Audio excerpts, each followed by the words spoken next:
Bonjour à tous et bienvenue dans cette vidéo. Aujourd'hui avec vous, je vais aborder le sujet des sauts aile haute et des sauts aile basse afin de bien faire la différence entre ces deux techniques de saut.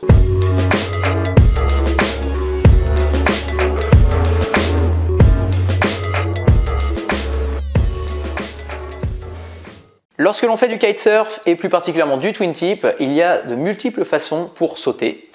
Et deux façons majeures de quitter le contact avec l'eau, ça va être le saut aile haute et le saut aile basse. Et il est vraiment important de bien les différencier afin d'effectuer des sauts qui soient cohérents avec notre projet de progression. Le saut aile haute, comme son nom l'indique, aura pour vocation de vous faire sauter le plus haut possible et de rester le plus longtemps possible dans les airs.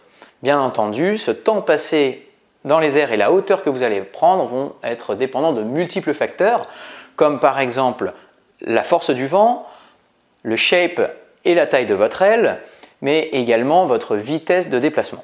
La force qui vous fait monter dans les airs va s'appeler le lift et le temps que vous allez passer en sustentation dans les airs va être appelé le hang time.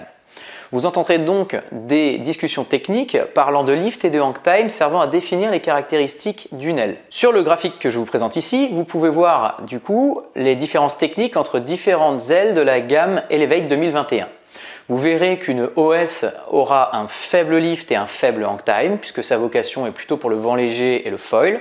Une EFS offrira par contre un fort lift mais un hang time relatif par rapport à une ERS ou une XS qui offriront un hang time plus long et donc potentiellement plus de stabilité et plus de facilité pour progresser en saut aile haute. Du coup, en fonction de qui vous êtes et ce que vous souhaitez faire, il peut être intéressant de bien maîtriser ces caractéristiques afin de vous diriger vers le matériel qui vous conviendra pour votre progression. Donc les sauts aile haute, grosso modo, c'est la base pour tout ce qui va être ensuite one foot, board off, tout ce qui va être un petit peu old school comme on dit, et également le big air.